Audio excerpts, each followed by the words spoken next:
Bismillahirrahmanirrahim. Assalamualaikum warahmatullahi wabarakatuh. Alhamdulillah di rumah Tabid Hamal Quran kita kedatangan Ustadz jauh-jauh dari Aceh, tapi sudah lama tinggal di Jogja dan sudah merasa jadi orang Jogja gitu, bukan orang Aceh lagi. Jadi kalau ditanya orang mana, orang Sleman. Sleman. Alhamdulillah siang-siang ini kita ditakdirkan oleh Allah bisa bersilaturahmi, bertemu walau dalam keadaan ya di masa pandemi seperti ini tetap menjalankan protokol kesehatan. Dan alhamdulillah pada kesempatan kali ini Ustaz kita mau bincang-bincang nih. Ini kan di masa PSBB, di masa pandemi ini anak-anak kita sekolahnya kan pada online, tidak diperbolehkan tatap muka. Ini kesulitan tersendiri khususnya bagi orang tua, bagi wali, bagaimana caranya mempertahankan hafalan, kedua menambah hafalan, ya yang ketiga bagaimana caranya biar mudah gitu bagi anak-anak kita untuk mempertahankan, menambah hafalan dan juga menghafal itu sendiri. Itu tadi. Bismillahirrahmanirrahim. Assalamualaikum warahmatullahi wabarakatuh. Berterima kasih kepada Pak Yusuf selaku Sohibul Hajat, Sohibul Bait, juga sekaligus pimpinan di Rumah Tahfidz Hamalatul Quran. Masya Allah, ini namanya sudah luar biasa, pembawa Al-Quran. Semoga dengan nama ini juga akan betul-betul tumbuh generasi hamilul Quran. Amin ya Rabbal Membawa Al-Quran yang bukan hanya di lafadznya saja Al-Quran itu dibacakan, tapi di ruhnya itu akan tumbuh prinsip-prinsip Al-Quran. Amin. Sebagaimana Nabi kita Muhammad SAW ketika ditanya tentang akhlak perilaku, maka Ibunda Aisyah radhiyallahu anha mengatakan khuluquhul Quran. Akhlaknya Nabi itu Al-Quran. Jadi kalau bahasa kita sekarang mengatakan mungkin ya Quran berjalan gitu. Quran Akhlak Nabi itu akhlak itu ya Quran berjalan. Al-Quran itu. Jadi apa yang ada di Al-Quran itulah Nabi. Maka tentu ini menjadi dambaan dan memang sangat diharapkan oleh orang tua yang memang tahu tentang keutamaan Al-Quran gitu ya.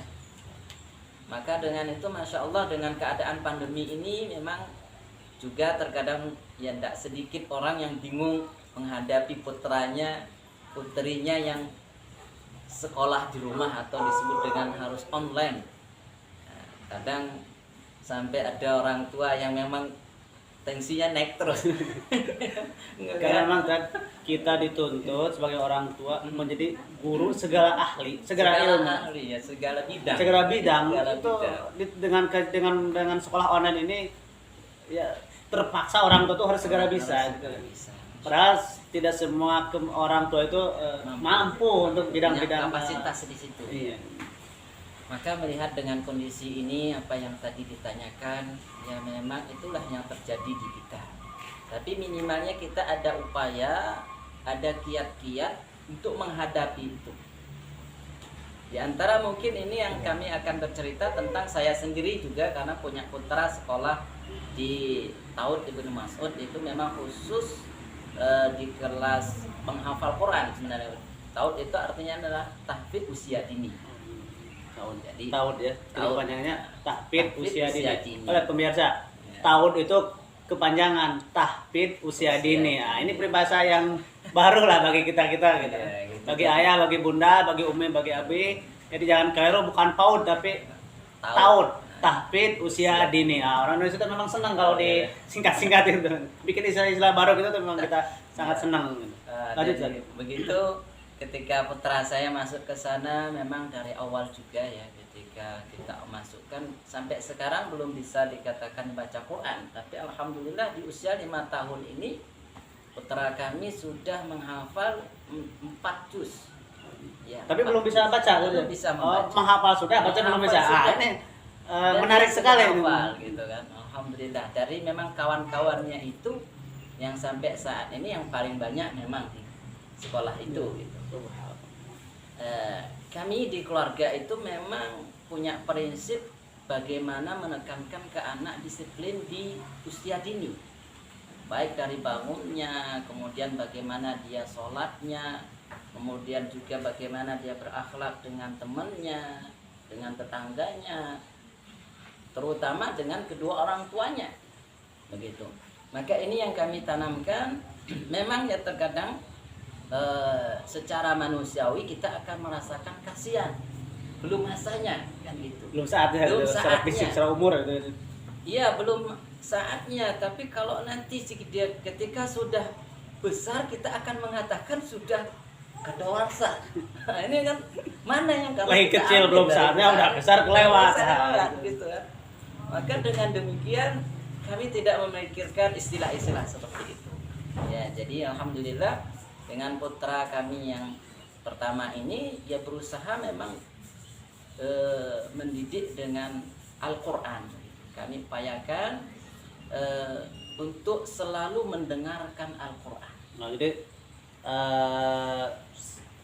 langkah pertama Langkah mendengarkan. pertama banyak-banyak mendengarkan Oh, Al-Qur'an. banyak mendengarkan. Mendengarkan. Mendengarkan qiraah gitu ya. Mendengarkan qiraah. Bisa mungkin dengan satu surah itu diputar terus. Cara Nah, mungkin pertama itu bisa satu surah itu seminggu diputar itu saja. Diulang gitu ya. Diulang itu saja.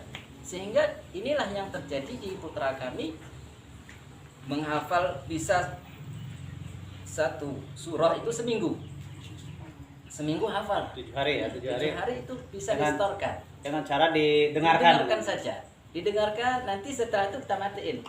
Ya, matiin baterinya, kemudian dia Suruh mengulang apa yang didengar menghafal gitu. apa yang didengar. Dan alhamdulillah yang telah dipraktekkan ini berhasil. Jadi bahkan kadang nggak ada yang salah. Gitu. Sesuai dengan yang Sesuai didengar. yang dia dengar itu. Oh, berarti pendengarannya dipertajam sebenarnya. Tajam. Apa pendengarannya yang dirangsang Iya, gitu kan. dirangsang. Pada dasarnya kan kita ini diberikan oleh Allah Subhanahu wa taala nikmat 3 ya. Pendengaran, penglihatan, kemudian hati. Inna sam'a wal basar wal afidah, kata Allah.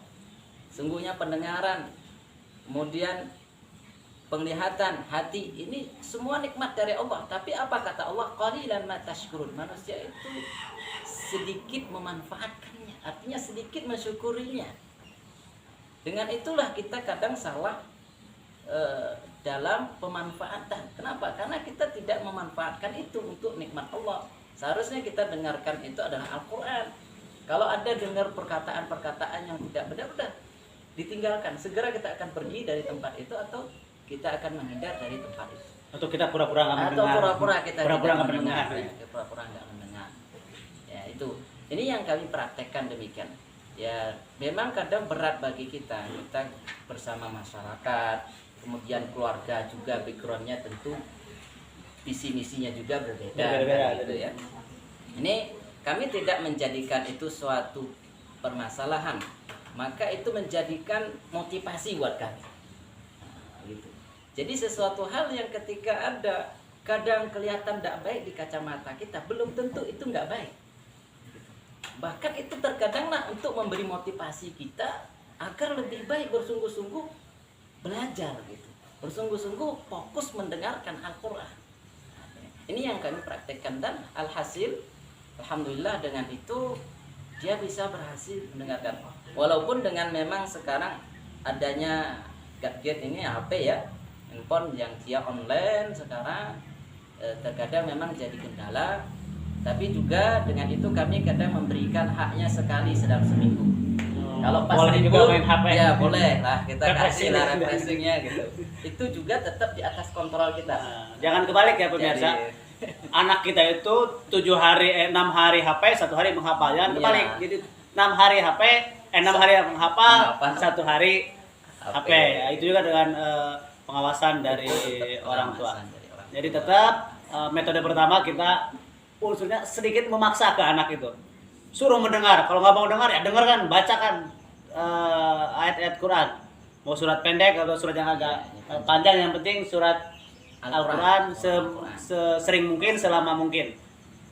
Nanti anak akan terangsang dengan sering mendengarkan bahkan tilawah-tilawah begini Mbak, jadi anak kami itu kalau kadang sehari nggak dengar, kadang ditanyakan karena sudah tumbuh rasa cintanya dengan Quran. Kangen suara Kangen Quran. suara Quran.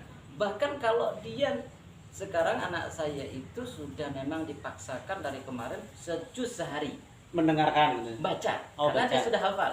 Oh, ya mengulang betul ya? Mengulang, jadi mengulang bacaannya itu. Jadi kadang kalau nggak ngaji itu, mau tidur orang tuanya udah mau ngantuk lelah, harus dengerin dia ngaji. Jadi imbang tadi ya. Anaknya mengulang, orang tuanya mendengarkan. Nah, ini catatan penting nih bagi ayah bunda.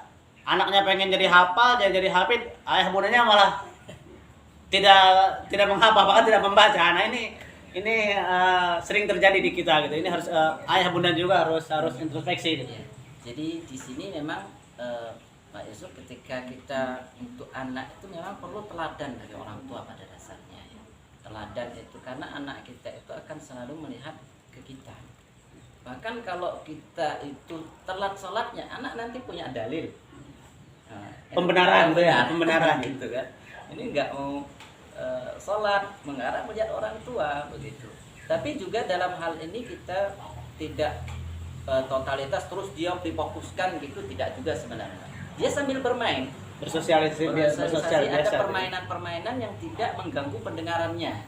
Ini yang kita jadikan istilahnya alatnya atau bahan untuk dia fokus mendengar. Jadi dia tetap tangannya main, nggak bisa diam. Anak itu kalau bisa diam itu paling 5 menit sebenarnya. Itu secara psikologis anak. Naluri bawaannya jadi ya. Naluri bawaan. Naluri anak tuh mainnya Anak itu maunya gerak gitu ya. gerak. Maunya main Ya, gitu. Dunianya seperti itu. Dunianya seperti itu, pada dasarnya demikian. Makanya kalau orang tua itu sejam 2 jam aja yang bisa fokus pada dasarnya. Ini secara ilmu psikologisnya kan gitu. Kalau anak paling 5 menit itu bisa fokus dia. Setelah itu bersih tangannya atau nanti tubuhnya dia harus loncat sana loncat sini. Maka dengan itu yang perlu ditegaskan, perlu diperketat adalah bagaimana suara yang terdengar itu hanya Al-Quran saja. Tetap terdengar gitu. Walaupun dia main yang lain, Nggak motorik apa-apa, tapi nggak apa-apa. pendengaran. Pendengaran fokus. Alhamdulillah pemirsa, ini pengalaman yang sangat berharga bagi kita-kita yang sedang menghadapi anak-anaknya, khususnya anak-anak yang di sekolah yang tidak bisa sekolah offline. Ini sangat berharga sekali dari pengalaman dari Al-Ustaz Supratman ini. Bayangkan anak 5 tahun belum bisa baca Al-Quran tapi menghafal sudah nyampe juz 4. Nah, syaratnya tadi itu pendengaran, dan harus sering-sering ayat anak itu diperdengarkan lantunan ayat-ayat Al-Quran secara lebih baik, lebih banyak, lebih baik, lebih sering, lebih Dan baik. dia lagi tidur juga didengarkan. Tidur di jalan itu, apalagi kadang kalau orang tua ya keluarga punya kendaraan roda 4 ya, itu bahkan lebih nyaman sebenarnya. Di perjalanan juga. Perjalanan itu terus tapi dengan satu surah saja. Nah, satu surah. Kalau dia sudah punya hafalan banyak, misal 4 juz tadi, itu bisa diputar hari Minggu pertama mungkin juz pertama, yang nanti Berurutan, begitu. Itu diulang terus.